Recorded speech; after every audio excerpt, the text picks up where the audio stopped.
मैं इतना कहना चाहूँगा कि आप सब जो अपना बहुमूल्य समय निकाल करके हमें सम्मानित किए हैं, उसके लिए मैं सबसे पहले आप सबको धन्यवाद दूंगा। उसके बाद मैं अपने माताजी को बहुत बहुत धन्यवाद दूंगा, जिनके संघर्ष के बल पर यहाँ पर वो देख रही हैं। इसलिए हम तीन भाई सीमा पर जो है अपने दायित्व का निर्वहन कर रहे हैं, और साथ ही साथ हमारा परिवार जो है सेना से जुड़ा हुआ है। हमारे बड़े भाई साहब जो हैं ये वारंट अफसर से एयरफोर्स से जो है सेवानिवृत्त हैं, और इनका लड़का भी लेफ्टिनेंट कर्नल के पद पर सेना में मेडिकल कोर में सेवा दे रहा है। लगभग हमारा पूरा परिवार ही सेना से जुड़ा हुआ है। हमारे एक चाचा जी के लड़के हैं, वो भी आसाम राइफल में हैं, और हमारे दो भाई हैं जो कि एसी कोर में ही हैं। तो इस तरह से हम सबका पूरा परिवार है जो कि वो सेना से जुड़ा हुआ है, और हमें आज यह पद मिलने पर हमें बड़े गर्व की जो एहसास हो रहा है, बड़ा गर्व एहसास हो रहा है, महसूस हो रहा है कि भारत सरकार की तरफ से हमें यह लेफ्टिनेंट की मानद पदवी प्रदान की गई है। और मैं क्षेत्र के सभी युवाओं को भी यही कहूँगा कि अगर आप ये सोचते हो कि हम गांव को छोड़ करके बाहर जा करके ही सफलता हमें मिलेगी, तो यह पूर्ण सत्य नहीं है। पूर्ण सत्य यह है कि हम जहाँ भी हैं, अगर वहाँ पर हम तैयारी करें, अच्छा काम करें, तो हमें वहीं पर उसका अच्छा फल मिलेगा। अच्छा सर, ये आप इतनी मेहनत करने के बाद इस पद पर हैं, तो किस तरीके से आप स्ट्रगल किए हैं उसके बारे में थोड़ा सा बताइए। हमने अपने घर की सारी समस्याओं को देखते हुए भी सर्वप्रथम राष्ट्र ही रखा। अपने जो है हमेशा ध्येय हमारा यही रहा कि सर्वोपर जो है राष्ट्र सर्वोपरि है। जो भी कार्य हमें जहाँ भी मिलता रहा अपने क्षेत्र में, हमने हमेशा आले दर्जे का काम करते हुए इसको किया है, जिसके कारण आज हम इस स्थान पर पहुँचे, इस मुकाम पर पहुँचे हैं। सैनिक जीवन में ऐसी बहुत सारी घटनाएं आती रहती हैं, उनका हम उल्लेख नहीं कर सकते। बहुत सारी घटनाएं ऐसी हमारी उसमें आते रहते हैं, बहुत सारे आते हैं, आएंगे, जब तक हम सेवा में हैं आती रहेंगी और आई हैं, लेकिन उन सब का हम यहाँ पर उल्लेख नहीं कर सकते। इतना कह सकते हैं कि आप परिश्रम करिए, परिश्रम से ही आप अच्छा फल आपको मिलेगा। जैसे सर कई लोग ऐसे लोग होते हैं जैसे कहते हैं कि सेना पे जाएंगे वहाँ गोली खा ख़त्म हो जाएंगे आप लोग, कई लोग इस तरीके की बात भी बोलते हैं। तो इस तरीके के विचार रखने वाले जो लोग हैं उनके लिए क्या कहेंगे आप? यह तो आपको गीता में ही कहा गया है कि हत्वा प्राप्य स्वर्गम। आप अगर युद्ध में कभी शहीद होते हैं तो आपको स्वर्ग की प्राप्ति होती है। आप अगर विजयी होते हैं आपको यश की प्राप्ति होती है। अगर आप वीरगति को प्राप्त होते हैं तो आपको जो है स्वर्ग का सुख मिलता है।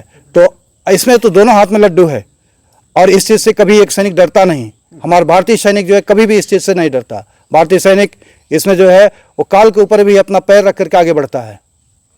सर शुरुआती दौर से आप किस पद पर तैनात हुए थे और क्या कुछ करने के बाद अभी आज इस मुकाम पर पहुँचे हैं? मैं शुरुआती दौर पर एक सैनिक के रूप में भर्ती हुआ था, और उसके बाद मैंने कुछ दिन सेवा करने के बाद सेवानिवृत्ति ले लिया, शैक्षिक सेवानिवृत्ति लिया और पुनः तैयारी किया। उसके बाद मैंने जो है धर्म शिक्षक के पद पर जो नियुक्ति पाई, ये धर्म शिक्षक का जो मुझे पद मिला है, इसके लिए हमने काफ़ी प्रयास किया, काफ़ी परिश्रम किया। उसके बाद हमें ये पद मिला है, और इसी पर मैं चलते हुए अपने दायित्व का निर्वहन करते हुए आज यहाँ तक पहुँचा हूँ। और एक चीज़ ये मैं कहना चाहूँगा कि अगर लोग सोचते हैं कि संस्कृत पढ़ने से हमारा जो है कैरियर खराब हो जाएगा, उनके लिए ये बात असत्य है। संस्कृत पढ़ने से ही हमें ये पद मिला है, संस्कृत ही हमें इस स्थान पर मुकाम पर पहुंचाई है। सेना में किसी भी जाति वर्ग का कोई भेद नहीं होता, कोई भी धर्म शिक्षक बन सकता है, और संस्कृत का अच्छा अध्ययन करने से आपको कभी भी कहीं भी किसी प्रकार के रोजगार की किसी प्रकार की समस्या नहीं आएगी।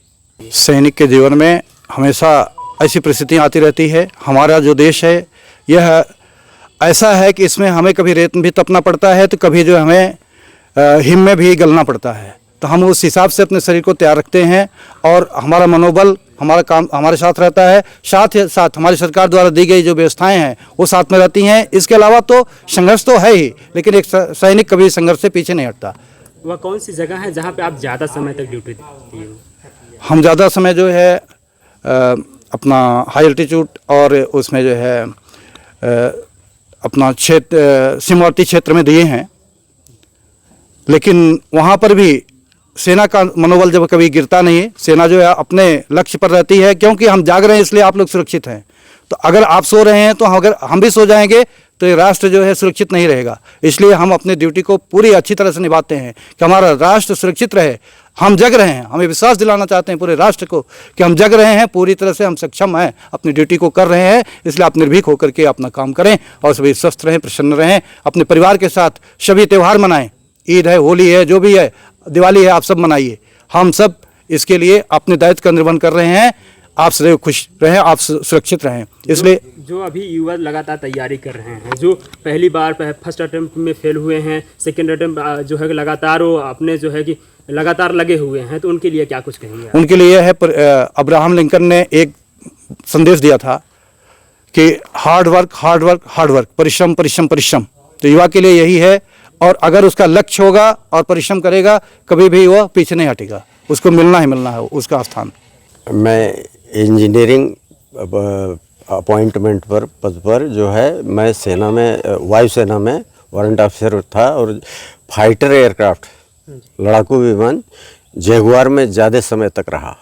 अच्छा सर, अगर आपकी तरह अगर युवा यहाँ के अगर फोर्स में ज्वाइन करना चाहे, कुछ देश के लिए कुछ करना चाहे, तो क्या कुछ करें कि उनको भी इस तरीके से नौकरी मिल जाए वहाँ पे? देखिए, सेना में जाने के लिए वायुसेना हो, एनडीए हो, सीडीएस हो, कहीं भी जाने के लिए परिश्रम तो करना पड़ेगा। पढ़ाई में, पढ़ाई 12वीं तक करके और उसके बाद में एक लक्ष्यपूर्ण तैयारी करें। उसके बाद में एग्ज़ाम दें, इंटरव्यू होगा, सिलेक्शन हो जाएगा। और इंजीनियरिंग करके भी जा सकते हैं। ग्रेजुएट इंजीनियर्स जो हैं उनका सिलेक्शन हो रहा है। जैसे लड़ाकू विमान का जो पायलट होता है, ट्रांसपोर्ट पायलट होता है, सेना के जो ट्रांसपोर्ट विमान होते हैं उनमें हेलीकॉप्टर, सेना के, इन सब में आजकल टेक्निकल ग्रेजुएट लिए जा रहे हैं। तो वहाँ जाएं। और भी ऐसा नहीं है कि टेक्निकल ग्रेजुएट ही केवल लिए जा रहे हैं, दूसरे क्षेत्र वाले भी हैं।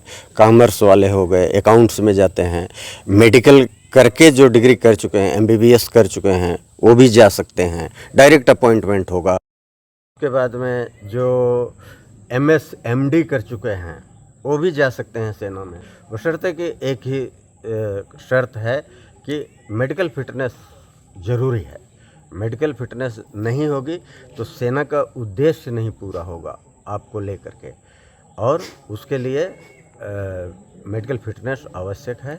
तो इस तमाम चैनल हैं जहां से आप अपनी शौक़ भी पूरी कर सकते हैं। सेना की लाइफ एडवेंचरस लाइफ कहलाती है।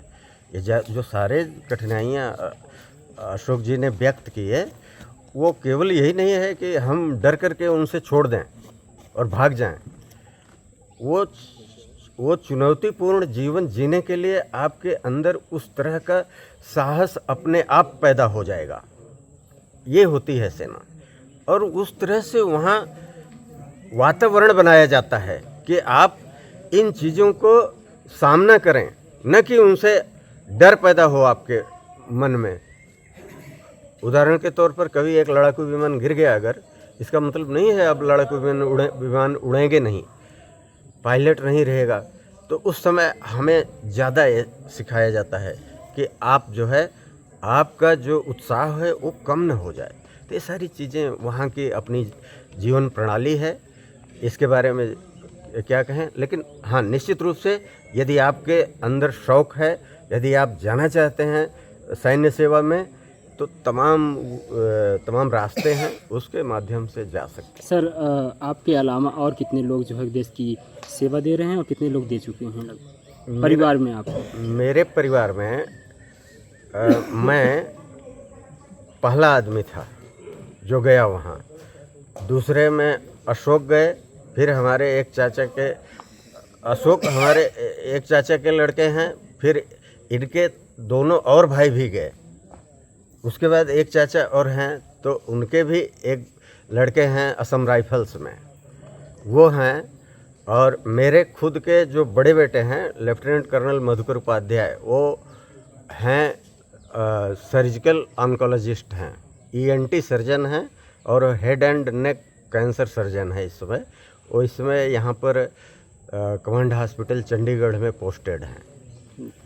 अच्छा सर, तो इतने लोग हमारे सेना में ही हैं हमारे यहाँ के।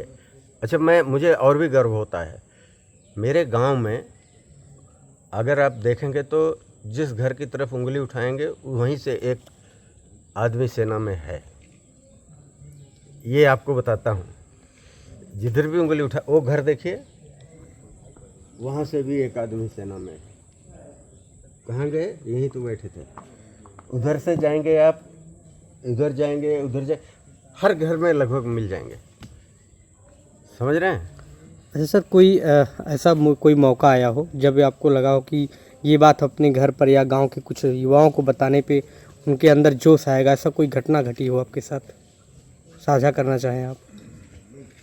नहीं, ये सब चीज़ें जो है ना, सेना की जो आवश्यकताएं हैं उनके अनुसार होती हैं। बहुत कुछ चीज़ें साझा नहीं कर सकते, समझ रहे हैं। और हम केवल जिनसे आप जैसे मार्गदर्शन चाहते हैं उसको हम आपको साझा करेंगे। बाकी और चीज़ें जो फेस टू फेस एनिमी का जो सामना कर रहे हैं, आर्मी की जो इन्फेंट्री डिवीज़न है, इन्फेंट्री कोर है, वो सबसे ज़्यादा सामने रहते हैं और सब सपोर्टिंग सर्विसेज में रहते हैं। पायलट हमारा जो होता है वो डायरेक्ट जाता है वहाँ पर, फाइटर पायलट, हम उसको तैयार करके उनको भेजते हैं। ठीक है, इस तरह से हर व्यक्ति सेना में आमने सामने नहीं होता, ठीक है, लेकिन जीवन उतना ही कठिन है सबका।